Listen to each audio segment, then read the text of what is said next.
Hi friends, welcome back to our channel. ನಾನು ನಿಮ್ಮ ಅಶ್ವಿನಿ. ಎಲ್ಲರೂ ಹೇಗಿದ್ದೀರಾ? ನಾನಂತೂ ತುಂಬ ಚೆನ್ನಾಗಿದ್ದೀನಿ. ಹಾಗೆ ನೀವು ಕೂಡ ತುಂಬ ಚೆನ್ನಾಗಿದ್ರೆ ಅಂತ ಅನ್ಕೋತಾ ಇದ್ದೀನಿ. ಇವಾಗ ತಾನೇ ಬ್ಲಾಗ್ನ ಸ್ಟಾರ್ಟ್ ಮಾಡಿದೆ. ಈ ಬ್ಲಾಗ್ ಬಂದು ಸಂಡೇ ಬ್ಲಾಗು.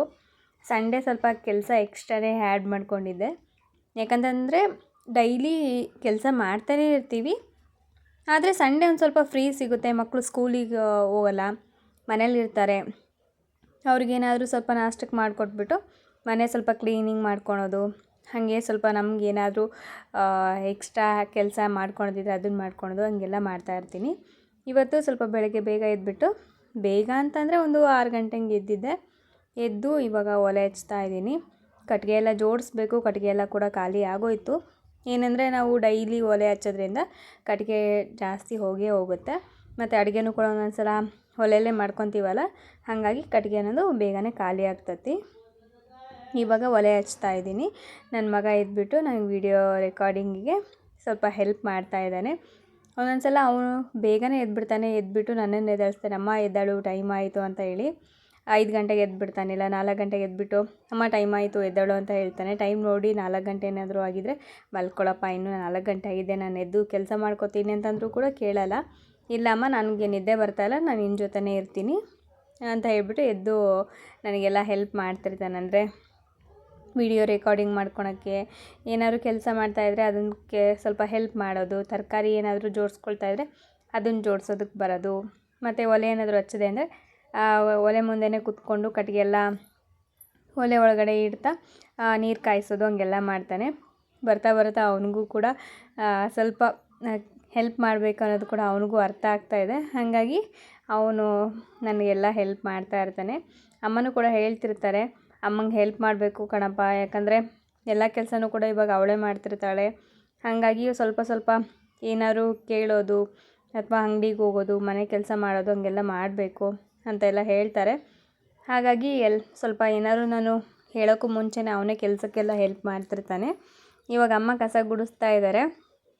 ನಾನು ಹೇಳ್ತಾನೆ ಇದ್ದೀನಿ, ಅಮ್ಮ ರೆಸ್ಟ್ ಮಾಡು, ಹಂಗೆಲ್ಲ ಮಾಡಬೇಡ ಅಂದರೂ ಕೂಡ ಕೇಳಲ್ಲ. ಅವ್ರಿಗೆ ರೂಢಿಯಾಗಿಬಿಟ್ಟಿದೆ ಅದು. ರೆಸ್ಟ್ ಮಾಡಂದರೆ ರೆಸ್ಟ್ ಮಾಡಲ್ಲ, ಸುಮ್ಮನೆ ಅವ್ರ ಪಾಡಿಗೆ ಅವರು ಕೆಲಸ ಮಾಡಿಕೊಂಡು ಇರ್ತಾರೆ. ನಾನು ಹೇಳೋಕ್ಕಿಂತ ಮುಂಚೆನೇ ಎದ್ಬಿಡೋದು, ಹೊರಗಡೆ ಕಸ ಗುಡಿಸಿ ಅಂಗಳಕ್ಕೆಲ್ಲ ನೀರು ಹಾಕೋದು, ಹಂಗೆಲ್ಲ ಮಾಡ್ತಾರೆ. ಅಂದರೆ ನಾನು ಎದ್ಬಿಟ್ಟೆ ಯಾವ ಕೆಲಸನೂ ಮಾಡೋದಕ್ಕೆ ಬಿಡಲ್ಲ ಅನ್ನೋದೊಂದು. ಹಾಗಾಗಿ ನಾನು ಎದ್ದೇಳೋಕ್ಕೂ ಮುಂಚೆನೇ ಬೇಗ ಎದ್ದು ಅವರೇ ಹೊರಗಡೆ ಎಲ್ಲ ಕಸ ಗುಡಿಸಿ ಅಂಗಳಕ್ಕೆಲ್ಲ ನೀರು ಹಾಕ್ಬಿಟ್ಟು ರಂಗೋಲಿ ಎಲ್ಲ ಹಾಕ್ಬಿಡ್ತಾರೆ. ಸೌಂಡೇ ಬರೋದಿಲ್ಲ, ಹಂಗೆ ಹಾಕ್ತಾರೆ. ನಾವು ಕೆಲಸ ಮಾಡ್ಬೇಕಾದ್ರೂ ಸೌಂಡ್ ಆದರೂ ಸಖತ್ತಾಗಿ ಕೇಳಿಸ್ತಾ ಇರುತ್ತೆ. ಅವ್ರು ಮಾಡ್ಬೇಕಾದ್ರೆ ಸೌಂಡೇ ಕೇಳಿಸಲ್ಲ, ಹಂಗೆ ಮಾಡ್ತಾರೆ. ಅಂದರೆ ಎದ್ಬಿಡ್ತೀನಿ ಅನ್ನೋ ಒಂದು ಕಾರಣಕ್ಕೆ ನಿಧಾನಕ್ಕೆ ಸೌಂಡು ಜಾಸ್ತಿ ಆಗದೇ ಇರೋ ರೀತಿ ಮಾಡ್ತಾರೆ. ಹಂಗೆ ಅದೇ ಅಲ್ವಾ ಸ್ವಲ್ಪ ತಾಯಿ ಪ್ರೀತಿ ಅನ್ನೋದು. ಈಗ ನೀರಿಗೆ ಎಲ್ಲ ಹಾಕ್ತಾಯಿದ್ದೀನಿ. ಬಕೆಟಲ್ಲೆಲ್ಲ ತುಂಬಿಟ್ಟಿರ್ತೀವಿ. ಯಾಕಂತಂದರೆ ನಮ್ಮ ಕಡೆ ಎಲ್ಲ ಸ್ವಲ್ಪ ನೀರಿನ ಪ್ರಾಬ್ಲಮ್ ಜಾಸ್ತಿ. ಹಾಗಾಗಿ ಬಕೆಟ್ಗಳೆಲ್ಲ ಇರ್ತಾವಲ್ಲ, ಮುಚ್ಚೋ ಬಕೆಟು, ಇವಾಗ ಮನೆಗೆ ಅಂತ ಪೇಂಟಿಗೆಲ್ಲ ತಂದಿರ್ತೀವಲ್ಲ, ಆ ಬಕೆಟ್ನ ಕ್ಲೋಸ್ ಮಾಡೋದು ಕೂಡ ಇರುತ್ತೆ, ಮುಚ್ಚಳಕಾಯಿ ಎಲ್ಲ. ಆ ಬಕೆಟೆಲ್ಲ ನೀಟಾಗಿ ತೊಳೆದ್ಬಿಟ್ಟು ನೀರು ತುಂಬಿಸಿ ಇಟ್ಬಿಡ್ತೀವಿ. ಇನ್ನೇನು ನಾಳೆ ಇಲ್ಲ ನಾಡಿದ್ದು ನೀರು ಬಿಡ್ತಾರೆ. ಹಾಗಾಗಿ ಇದು ತುಂಬಿಸಿಕ್ಕಿರೋ ಬಕೆಟಲ್ಲಿ ನೀರಿತ್ತಲ್ಲ, ಇವಾಗ ಅದನ್ನೇ ಪಾತ್ರೆಗೆ ಹಾಕಿದ್ದೀನಿ. ಹಾಕ್ಬಿಟ್ಟು ಇವಾಗ ನೀರು ಕಾಯಿಸ್ಬೇಕು. ನೀರು ಕಾಯಿಸ್ತಾ ಇದ್ದರೆ ಅದ್ರ ಪಾಡಿಗೆ ಅದ್ರ ಕೆಲಸ ಆಗ್ತಾ ಇರುತ್ತೆ. ಸಂಡೇ ಸ್ನಾನ ಮಾಡೋದೇ ಒಂದು ದೊಡ್ಡ ಕೆಲಸ ಅನ್ಬೋದು. ಯಾಕಂದರೆ ಮಕ್ಕಳು ಕೂಡ ಅಮ್ಮ ಇವತ್ತು ಸಂಡೇ ಬಿಡಮ್ಮ, ಯಾರು ಮಾಡ್ತಾರೆ ಸ್ನಾನ ಅಂತಾರೆ. ನಮ್ಮ ಮನೆಯವರು ಇವತ್ತು ಸಂಡೇ ಬಿಡತ್ಲಾಗೆ ಯಾರು ಮಾಡ್ತಾರೆ ಅಂತಾರೆ. ಆದರೆ ಬೇರೆ ದಿನದಲ್ಲಿ ಅಮ್ಮ ನಾನು ಫಸ್ಟು ಅಂತ ಹೊಡೆದಾಡ್ತಾರೆ. ಸಂಡೇ ಮಾತ್ರ ಫುಲ್ ಲೇಝಿ. ಅಮ್ಮ ಸಂಡೇ ಬಿಡಮ್ಮ, ನಾನು ಮಾಡಲ್ಲ ಅಂತ ಹೇಳ್ತಾರೆ. ನಾನು ಸರಿ ಬಿಡು ಸಂಡೇ ಅಲ್ಲ, ಇವತ್ತೊಂದು ದಿವಸ ಹಂಗೆ ಆರಾಮಾಗಿರಲಿ ಅಂದ್ಬಿಟ್ಟು ನಾನು ಸುಮ್ಮನಾಗ್ತೀನಿ. ಬಟ್ ಆದ್ರೂ ಸ್ವಲ್ಪ ಲೇಟಾಗಾದರೂ ಪರವಾಗಿಲ್ಲ, ಸ್ನಾನ ಮಾಡ್ಕೊಳ್ಳಿ ಅಂತಲೇ ಹೇಳ್ತೀನಿ. ಒಂದೊಂದು ಸಲ ಕೇಳಲ್ಲ, ಕೇಳಿಲ್ದಾಗ ಏನು ಮಾಡೋದು ಕೇಳಿ. ಹಾಗಾಗಿ ನಾನು ಕೂಡ ಸುಮ್ಮನಾಗ್ಬಿಡ್ತೀನಿ. ಇವಾಗ ಒಲೆ ಎಲ್ಲ ಕ್ಲೀನ್ ಮಾಡಬೇಕಂತ ಅಂದ್ಕೊಳ್ತಾ ಇದ್ದೀನಿ. ನೋಡಬೇಕು ಇವತ್ತು ಆದರೆ ಒಲೆ ಎಲ್ಲ ಸಗಣಿ ತಂದು ಸಾರಿಸಿ ಎಲ್ಲ ಕ್ಲೀನ್ ಮಾಡಬೇಕು. ವಾರಕ್ಕೊಮ್ಮೆ ಇಲ್ಲಾಂದರೆ 15 ದಿನಕ್ಕೊಮ್ಮೆ ಇಲ್ಲ ತಿಂಗಳಿಗೊಮ್ಮೆನಾದರೂ ನೀಟಾಗಿ ಅದು ಸಗಣಿ ಎಲ್ಲ ಬಳಿದ್ಬಿಟ್ಟು ಕ್ಲೀನಾಗಿ ಅರಿಶಿನ ಕುಂಕುಮ ಎಲ್ಲ ಇಟ್ಬಿಡ್ತೀವಿ. ಡೈಲಿ ಕ್ಲೀನ್ ಮಾಡ್ಕೊತಾನೆ ಇರ್ತೀವಿ. ಆದರೆ ಸಗಣಿ ಸಾರಿಸೋದು ಒಂದು 15 ದಿನಕ್ಕೊಮ್ಮೆ, ಒಂದು ತಿಂಗಳಲ್ಲಿ ಒಂದು 2 ಸಲ ಈ ಥರ ಸಾರಿಸ್ತೀವಿ. ಯಾಕಂದರೆ ನಾವು ಎಷ್ಟು ಚೆನ್ನಾಗಿ ಅದನ್ನು ಸಾರಿಸ್ತೀವೋ ಅಷ್ಟು ಅದು ಬಾಳಿಕೆ ಬರುತ್ತೆ. ಇಲ್ಲಾಂದರೆ ನಾವು ಒಲೆ ಜಾಸ್ತಿ ಹಚ್ತೀವಲ್ಲ, ಆ ಸಿಮೆಂಟೆಲ್ಲ ಉದುರೋಗಿ ಮತ್ತು ಒಲೆ ಎಲ್ಲ ಡ್ಯಾಮೇಜ್ ಆಗಿಬಿಡುತ್ತೆ. ಹಾಗಾಗಿ ನಾನು ಯಾವಾಗಲೂ ಕೂಡ ಸಗಣಿ ಸಾರಿಸ್ಕೊಂಡೇ ಇರ್ತೀನಿ. ಮೊದಲೆಲ್ಲ ಊರ್ಮಂಜ್ ಅಂತ ಬರ್ತಿತ್ತಲ್ಲ, ಒಂಥರ ಕಾಫಿ ಕಲರು ಅಲ್ಲ, ಈ ಕಡೆ ಮೆರೂನ್ ಕಲರು ಅಲ್ಲ, ಆ ಥರ ಕಲರಲ್ಲಿ ಊರ್ಮಂಜ್ ಬರ್ತಾಯಿತ್ತು. ಅದನ್ನು ಬಳಿತಾ ಇದ್ವಿ. ಇವಾಗ ಅದನ್ನೆಲ್ಲ ಬಿಟ್ಬಿಟ್ಟು ಸಗಣಿನೇ ಸಾರಿಸ್ತಾ ಇದ್ದೀವಿ. ಇವಾಗ ನನಗೂ ಅಮ್ಮಂಗೂ ಕಾಫಿ ಮಾಡ್ಕೊಂಡಿದ್ದೀನಿ. ಇವಾಗ ಕಾಫಿ ಕುಡಿಯೋ ಟೈಮು. ಎಲ್ಲ ಕೆಲಸ ಸ್ಟಾರ್ಟ್ ಆಗಬೇಕು ಅಂತಂದರೆ ಫಸ್ಟು ಎನರ್ಜಿ ಡ್ರಿಂಕ್ ಹೋಗಬೇಕು. ಯಾಕಂದರೆ ಬೆಳಗ್ಗೆ ತುಂಬ ಚಳಿ ಇರುತ್ತಲ್ಲ, ಹಾಗಾಗಿ ಫಸ್ಟು ಕಾಫಿ ಮಾಡಿಕೊಂಡು ಕುಡಿದ್ಬಿಡ್ತೀವಿ. ಅದಾದಮೇಲೆ ಏನಾದರೂ ಕೆಲಸ ಇದ್ದರೆ ಅದೆಲ್ಲ ಮಾಡ್ಕೊಳೋದು. ಇವಾಗ ಅಮ್ಮಂಗೆ ಕಾಫಿ ಗ್ಲಾಸಲ್ಲಿ ಹಾಕ್ಕೊಟ್ಟಿದ್ದೀನಿ. ಈಗ ನನ್ನ ಸರದಿ. ಇಷ್ಟೊಂದು ಕಾಫಿ ಕುಡಿತೀರಾ ಅಂದರೆ ಅದರಲ್ಲಿ ಸ್ವಲ್ಪ ಇದೆ ಕಾಫಿ. ಅಮ್ಮಂಗೆ ಗ್ಲಾಸ್ ಹಾಕ್ಕೊಟ್ಟಿದ್ದೀನಿ. ನಾನೊಂದು ಸ್ವಲ್ಪ ಅಂದರೆ ಒನ್ ಟೈಮ್ ಈಗ ಕಾಫಿ ಕುಡಿದೆ ಅಂದರೆ ಮತ್ತೆ ಸಂಜೆವರೆಗೂ ಏನು ಅಂದರೆ ಟೀ ಆಗಲಿ ಅಥವಾ ಕಾಫಿ ಆಗಲಿ ಏನೂ ಕುಡಿಯೋಲ್ಲ, ಹಾಗೆ ಇರ್ತೀನಿ. ಇವಾಗ ಏನೂ ಕುಡಿಲಿಲ್ದಂಗಿದ್ದೆ ಅಂದರೆ ಅದೆಷ್ಟು ಸಲ ಕುಡಿತೀನೋ ಅದೇ ಗೊತ್ತೇ ಆಗೋದಿಲ್ಲ. ಹಾಗಾಗಿ ಬೆಳಗ್ಗೆ ಎದ್ದ ತಕ್ಷಣ ಫಸ್ಟು ಫೇಸ್ ವಾಶ್ ಮಾಡಿಕೊಂಡು ಒಂದು ಸ್ವಲ್ಪ ಕಾಫಿನಾದರೂ ಟೀನಾದರೂ ಕುಡಿದ್ಬಿಡ್ತೀನಿ.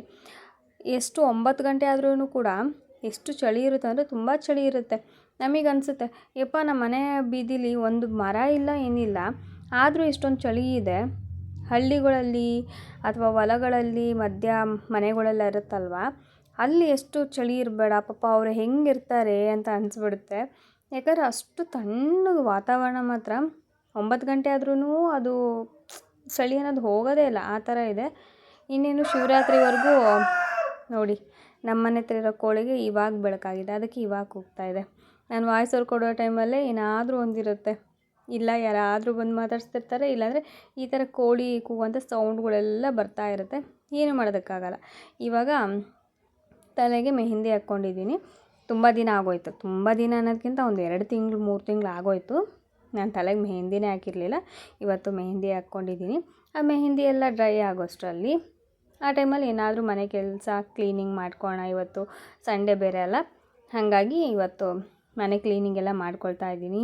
ಅದು ಬೈಸ್ಕೊಂಡೇ ಮಾಡ್ತಾಯಿದ್ದೀನಿ. ಯಾಕಂದರೆ ನಮ್ಮ ಮನೆಯವ್ರು ಬೇಡ, ಈ ಮಂತು ಮನೆ ಹೆಂಗಿದ್ರು ಕ್ಲೀನ್ ಮಾಡಬೇಕು, ಸ್ವಲ್ಪ ರೆಸ್ಟ್ ಮಾಡು, ಯಾಕಂದರೆ ಮೊನ್ನೆ ತಾನೇ ಹುಷಾರು ತಪ್ಪಿದ್ದೆ, ಹಂಗಾಗಿ ರೆಸ್ಟ್ ಮಾಡು, ಇದೆಲ್ಲ ಹಚ್ಕೋಬೇಡ, ಇನ್ನೊಂದು 15 ದಿನ ಬಿಟ್ಟು ಮನೆಯೆಲ್ಲ ಮತ್ತೆ ಪೇಂಟೆಲ್ಲ ಮಾಡಬೇಕು, ಅವಾಗೆಲ್ಲ ಮಾಡ್ಕೊಳಂತೆ, ಇವಾಗ ಬೇಡ ಬೇಡ ಅಂತ ಹೇಳ್ತಾನೆ ಇದ್ದಾರೆ. ಆದರೂ ನಾನು ಬಿಡಬೇಕಲ್ಲ, ಫಸ್ಟು ಅಡುಗೆ ರೂಮ್ ಕ್ಲೀನ್ ಆಗಿಬಿಡ್ಲಿ. ಯಾಕಂದರೆ ಆಲ್ಮೋಸ್ಟ್ ನಮ್ಮ ಅರ್ಧ ದಿನನ ನಾವು ಕಳೆಯೋದೇ ಈ ಅಡುಗೆ ರೂಮಲ್ಲಿ. ಯಾಕಂದರೆ ಪೂಜೆ ರೂಮು ಇಲ್ಲೇ, ಅಡುಗೆ ರೂಮು ಇಲ್ಲೇ, ಪ್ರತಿಯೊಂದು ಕೆಲಸನೂ ಕೂಡ ಇಲ್ಲೇ. ಹಾಗಾಗಿ ಅರ್ಧ ದಿನ ಕಳೆಯೋದೇ ನಾನು ಅಡುಗೆ ರೂಮಲ್ಲಿ. ಹಾಗಾಗಿ ಅಡುಗೆ ರೂಮ್ ಯಾವಾಗಲೂ ಸ್ವಲ್ಪ ನೀಟಾಗಿರಬೇಕು ಅನ್ನೋದೇ ನನ್ನ ಆಸೆ. ಇರೋದು ಎಷ್ಟಿದೆಯೋ ಅಷ್ಟನ್ನೇ ನಾವು ನೀಟಾಗಿ ಚೆನ್ನಾಗಿ ಇಟ್ಕೊಳ್ಳೋಣ ಅಂದ್ಬಿಟ್ಟು ಇವಾಗೆಲ್ಲ ಕ್ಲೀನ್ ಮಾಡ್ಕೊಳ್ತಾ ಇದ್ದೀನಿ. ಇದೆಲ್ಲ ಕ್ಲೀನ್ ಮಾಡಿ ಬಾಕ್ಸ್ ಎಲ್ಲ ಸರಿಸಿ ಎಲ್ಲ ಒರೆಸ್ತಾ ಇದ್ದೀನಿ. ಸೋಪಿನ ನೀರು ಸೋಪಿನ ಪುಡಿ ಹಾಕ್ಕೊಂಡು ಸೋಪಿನ ನೀರು ಮಾಡಿಕೊಂಡು ಅದನ್ನು ಒರೆಸ್ತಾ ಇದ್ದೀನಿ. ಏನಂದರೆ ವಾರಕ್ಕೊಮ್ಮೆ ಈ ಥರ ಕ್ಲೀನ್ ಮಾಡಬೇಕಂತ ಅನ್ಕೋತೀನಿ. ಆದರೆ ನಮ್ಮ ಮನೇಲಿ ನಮ್ಮ ಅಮ್ಮನೂ ಬಿಡೋಲ್ಲ, ನಮ್ಮ ಮನೆಯವರು ಬಿಡೋಲ್ಲ. ಯಾಕಂದರೆ ಇದೆಲ್ಲ ಮಾಡಿಬಿಟ್ಟು ಇದೊಂದೇ ಮಾಡಲ್ಲ, ಆಮೇಲೆ ಮನೇಲಿ ಫುಲ್ ಸುತ್ತಮುತ್ತ ಎಲ್ಲ ಕ್ಲೀನ್ ಮಾಡಿಬಿಡ್ತೀನಿ. ಹಾಗಾಗಿ ಅದೆಲ್ಲ ಮಾಡಿ ಸುಸ್ತಾಗಿ ಮಲ್ಕೊಂಬಿಡ್ತೀನಿ. ಅದನ್ನು ಯಾರಮ್ಮ ನೋಡ್ತಾರೆ, ಇದನ್ನೆಲ್ಲ ಮಾಡ್ತೀವಿ, ಆಮೇಲೆ ಫುಲ್ ಸುಸ್ತಾಗಿ ಮಲ್ಕೊಂಬಿಟ್ರೆ ಏನು ಮಾಡೋದು, ಬೇಡ ನೀನೇನು ಮಾಡಬೇಡ ಅಂತ ಹೇಳ್ತಾರೆ. ಆದರೂ ನನಗೆ ನಾನು ಮಲ್ಕೊಂಡ್ರೆ ಚಿಂತೆ ಇಲ್ಲ, ಫಸ್ಟು ಕ್ಲೀನಾಗಿರ್ಬೇಕು ಅನ್ನೋದೇ ನನ್ನ ಆಸೆ. ಹಾಗಾಗಿ ಇವಾಗ ಕ್ಲೀನ್ ಮಾಡ್ತಾ ಇದ್ದೀನಿ. ಕೆಲವೊಂದು ಸಲ ಏನಾಗುತ್ತೆ ಅಂದರೆ, ನಾನು ಸಾಮಾನುಗಳ್ನ ಎಲ್ಲಿಕ್ಕಿರ್ತೀನೋ ಅಲ್ಲಿ ಇರೋಲ್ಲ. ನನ್ನ ಮಕ್ಕಳು ಅಲ್ಲಿಂದ ಇಲ್ಲಿಗೆ ಶಿಫ್ಟ್ ಮಾಡಿಬಿಡ್ತಾರೆ. ಹಾಗಾಗಿ ನಾನು ಮತ್ತೆ ಅದನ್ನು ನೀಟಾಗಿ ಜೋಡಿಸ್ಕೊಂಡು ಎಲ್ಲ ಇದು ಮಾಡ್ಕೋತೀನಿ. ಮತ್ತು ಏನಂದರೆ ಮೇನ್ ಅವ್ರದ್ದು ಕಾಯಿನ್ ಬಾಕ್ಸ್ ಇಲ್ಲಿ ಇಟ್ಕೊಂಡಿರ್ತಾರೆ. ಆ ಕಾಯಿನ್ ಬಾಕ್ಸಿಗೋಸ್ಕರ ಬರ್ತೀನಿ ಅಂತನೋ ಬಂದು ಏನಾದರೂ ಒಂದು ಕಿತ್ತನೆ ಕೆಲಸನ ಮಾಡ್ತಾಯಿರ್ತಾರೆ. ಹಾಗಾಗಿ ಇವಾಗ ಅದನ್ನೆಲ್ಲದನ್ನು ಕೂಡ ಸರಿಗೆ ಜೋಡಿಸ್ತಾ ಇದ್ದೀನಿ. ಅಂದರೆ ನಾನು ಫಸ್ಟೆಲ್ಲ ಎಲ್ಲೆಲ್ಲಿ ಇಕ್ತಾಯಿದ್ನೋ ಆ ಪ್ಲೇಸಲ್ಲೆಲ್ಲ ನೀಟಾಗಿ ಜೋಡಿಸ್ತಾ ಇದ್ದೀನಿ. ಮತ್ತು ಏನು ಖಾಲಿಯಾಗಿದೆ ದಿನಸಿ ಸಾಮಾನು ಅದೆಲ್ಲ ನೋಡಿಕೊಂಡು ಮತ್ತೆ ಬಾಕ್ಸಿಗೆಲ್ಲ ಹಾಕಿಡಬೇಕಲ್ಲ, ಅದನ್ನು ನೋಡ್ಕೊಳ್ತಾ ಇದ್ದೀನಿ. ಏನಂದರೆ ನಮ್ಮದು ಇವಾಗ ಶೆಲ್ಫ್ ಇದೆಯಲ್ಲ, ನಾವು ಅಲ್ಲೇ ಅಡುಗೆದೆಲ್ಲ ಮಾಡ್ತಿರ್ತೀವಿ. ಆ ಒಂದು ಎಣ್ಣೆ ಜಿಡ್ಡು ಅದೆಲ್ಲ ಕೂಡ ಬಾಕ್ಸ್ ಮೇಲೆ ಮತ್ತು ಅಲ್ಲಿರೋ 2 ಶೆಲ್ಫ್ ಕಾಣ್ತಾ ಇದೆಯಲ್ಲ, ಅವೆರಡರ ಮೇಲೂ ಕೂಡ ಕೂರ್ತಾ ಇರುತ್ತೆ. ಹಾಗಾಗಿ ನಾನು ಏನಾದರೂ ಅಲ್ಲಿ ಬಾಕ್ಸ್ ಇಟ್ಟರು ಎಲ್ಲ ಜಿಡ್ ಅಂತ ಅನಿಸುತ್ತೆ. ಮತ್ತು ಗ್ಲಾಸ್ಗಳೆಲ್ಲ ಇಡ್ತೀವಲ್ಲ, ಅವಾಗೆಲ್ಲ ಹಂಗೆ ಅನಿಸುತ್ತೆ. ಅದಕ್ಕೋಸ್ಕರ ನಾನು ಯಾವಾಗಾಗುತ್ತೋ ಅವಾಗೆಲ್ಲ ನೀಟಾಗಿ ಕ್ಲೀನ್ ಮಾಡ್ಕೊಂಬಿಡ್ತೀನಿ. ಯಾಕಂತಂದರೆ ಅದು ಸ್ವಲ್ಪ ಅಂಟಾಗ್ತಾ ಇರುತ್ತಲ್ವ. ಇವಾಗ ಗ್ಲಾಸ್ ಎಲ್ಲ ಅಲ್ಲಿ ಇಟ್ಟಾಗ ಅದಕ್ಕೆಲ್ಲ ಜಿಡ್ಡಿನ ಅಂಶ ಎಲ್ಲ ಕುಂತಿರುತ್ತೆ ಕಲ್ಲ ಮೇಲೆಲ್ಲ. ಅದ್ರ ಮೇಲೇನೆ ಇಟ್ವಿ ಅಂದರೆ ಅದು ಗ್ಲಾಸ್ ಎಲ್ಲ ಹಂಗೆ ಅಂಟಾಗ್ತಾ ಇರುತ್ತೆ. ಹಾಗಾಗಿ ಅದನ್ನೆಲ್ಲ ಕೂಡ ಕ್ಲೀನ್ ಮಾಡ್ಕೊಳ್ತಾ ಇದ್ದೀನಿ. ಈಗ ನನ್ನ ಮಗಳು ಏನೋ ಹೇಳ್ತಾ ಇದ್ಲು, ಅವಳ ಜೊತೆ ಮಾತಾಡಿಕೊಂಡೆ ಅದನ್ನು ಕೆಲಸ ಮಾಡ್ತಾಯಿದ್ದೀನಿ. ಅವಳು ಏನಂದರೆ ಒಂದು ರೆಸಿಪಿ ಬಗ್ಗೆ ಕೇಳ್ತಾನೆ ಇದ್ದಾಳೆ, ಮಾಡು ಅಂತ. ನಾನು ಹ್ಞೂ ಅಂತ ಹೇಳ್ತಾನೆ ಇದ್ದೀನಿ. ನೋಡಬೇಕು ಅದು ಯಾವಾಗಾಗುತ್ತೋ ಅದು ಅವಾಗ ಟ್ರೈ ಮಾಡ್ತೀನಿ. ಫಸ್ಟ್ ಟೈಮ್ ಟ್ರೈ ಮಾಡಿದ್ದೆ, ಫ್ಲಾಪ್ ಆಯಿತು. ಸೆಕೆಂಡ್ ಟೈಮ್ ಟ್ರೈ ಮಾಡೋಣ ಅಂತ ಅಂದ್ಕೊಂಡಿದ್ದೀನಿ. ಅವಳಿಗೋಸ್ಕರನಾದರೂ ಟ್ರೈ ಮಾಡಬೇಕು. ನೋಡೋಣ ಅದು ಯಾವಾಗಾಗುತ್ತೋ ಅವಾಗ ಟ್ರೈ ಮಾಡೋದು. ಹಾಗೆ ಅವಳಿಗೇನೆಂದರೆ ಏನಾದರೂ ತಿನ್ಕೊತಾನೆ ಇರ್ತಾಳೆ. ಅಂದರೆ ಸ್ನ್ಯಾಕ್ಸ್ ಐಟಮ್ಸು ಮತ್ತು ಗ್ಲೂಕೋಸ್ ಪೌಡರ್ ಇತ್ತು, ಅದನ್ನು ತೊಗೊಂಡೋಗಿ ಬಾಯಲ್ಲಿ ಹಾಕ್ಕೊಂಡು ತಿಂದಳು. ಈ ಥರ ಅವಳಿಗೆ ಊಟಕ್ಕಿಂತ ಜಾಸ್ತಿ ಈ ಥರ ಸ್ನ್ಯಾಕ್ಸ್ ಐಟಮ್ಸು ಮತ್ತು ಮನೇಲಿ ಏನು ಸಿಗುತ್ತೋ ಅದನ್ನೆಲ್ಲ ಸುಮ್ಮನೆ ತಿನ್ಕೊತಾ ಇರಬೇಕು. ಆ ಥರ ಅವಳು. ಒಂದೊಂದು ಸಲ ನಾವು ತಿನ್ನು ಅಂದರೂ ಕೂಡ ತಿನ್ನಲ್ಲ, ಕೆಲವೊಂದು ಸಲ ನಾವು ಬೇಡ ಅಂದರೂ ಕೂಡ ತಿಂತಾಳೆ, ಆ ಥರ. ಹಾಗೆ ಫ್ರೆಂಡ್ಸ್, ಹೊಸದಾಗಿ ಯಾರಾದರೂ ಚಾನಲ್ನ ನೋಡ್ತಾ ಇದ್ದರೆ ಪ್ಲೀಸ್ ಸಬ್ಸ್ಕ್ರೈಬ್ ಮಾಡ್ಕೊಂಡು ನೋಡಿ. ನಿಮ್ಗೆ ಈ ವಿಡಿಯೋ ಇಷ್ಟ ಆದರೆ ಒಂದು ಲೈಕ್ ಮಾಡಿ, ಶೇರ್ ಮಾಡಿ ಮತ್ತು ಕಾಮೆಂಟ್ ಮಾಡಿ, ಓಕೆನಾ? ಯಾಕಂದರೆ ತುಂಬ ಜನ ಹಾಗೆ ನೋಡ್ತಾ ಇದ್ದರೆ ಸಬ್ಸ್ಕ್ರೈಬ್ ಮಾಡ್ಕೊಳ್ತಾ ಇಲ್ಲ. ಹಾಗಾಗಿ ಪ್ಲೀಸ್ ಸಬ್ಸ್ಕ್ರೈಬ್ ಮಾಡ್ಕೊಂಡು ನೋಡಿ, ಓಕೆನಾ? ಮತ್ತು ಇನ್ನೂ ಒಳ್ಳೊಳ್ಳೆ ವೀಡಿಯೋಸು, ನಿಮಗೆ ಯೂಸ್ಫುಲ್ ಆಗುವಂಥ ಇನ್ಫಾರ್ಮೇಷನ್ಸು, ಪ್ರತಿಯೊಂದು ವೀಡಿಯೋಸ್ನೂ ಕೂಡ ನಾನು ಇಲ್ಲಿ ಅಪ್ಲೋಡ್ ಮಾಡ್ತೀನಿ. ನಿಮಗೆ ಯೂಸ್ಫುಲ್ ಆಗುತ್ತೆ ಅಂತ ಅಂದ್ಕೊಂಡಿದ್ದೀನಿ. ಹಾಗೆ ಎಂಟರ್ಟೈನ್ಮೆಂಟ್ ಕೂಡ ಆಗುತ್ತೆ ಅಂತ ಅಂದ್ಕೊಂಡಿದ್ದೀನಿ, ಓಕೆನಾ?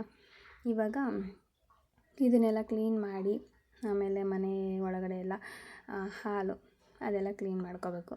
ಮಾಡ್ಕೊಂಡಾದಮೇಲೆ ಇವತ್ತು ಭಾನುವಾರ ಬೇರೆ ಅಲ್ಲ, ದೇವರು ಇಡುವಂಥ ಟೇಬಲ್ಲು ಮತ್ತು ದೇವ್ರ ಸಾಮಾನುಗಳನ್ನೆಲ್ಲ ತೊಳೆದು ಕ್ಲೀನ್ ಮಾಡಿ ಇಟ್ಕೋಬೇಕು.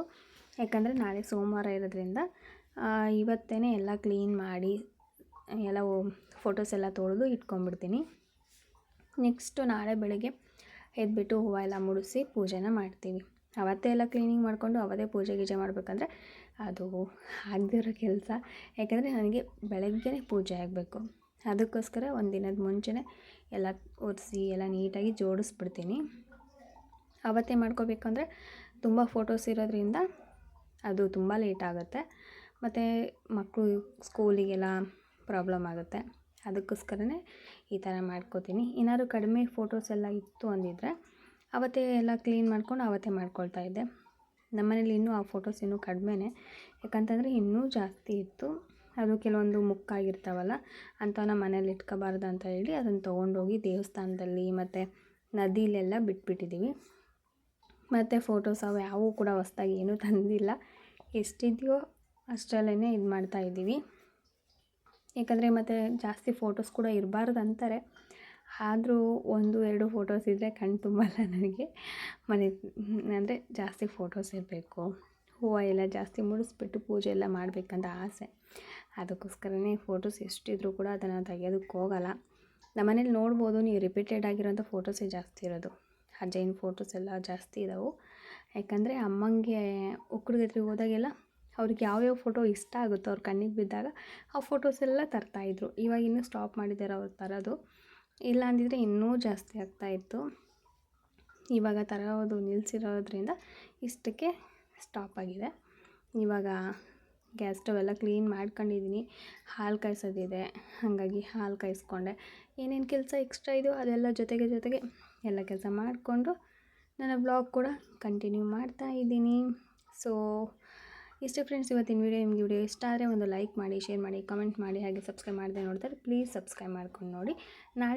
ನಾಳಿನ ವೀಡಿಯೋದಲ್ಲಿ ಮತ್ತೆ ಸಿಗೋಣ. ಅಲ್ಲಿವರೆಗೂ keep watching my channel. Have a nice day. Bye.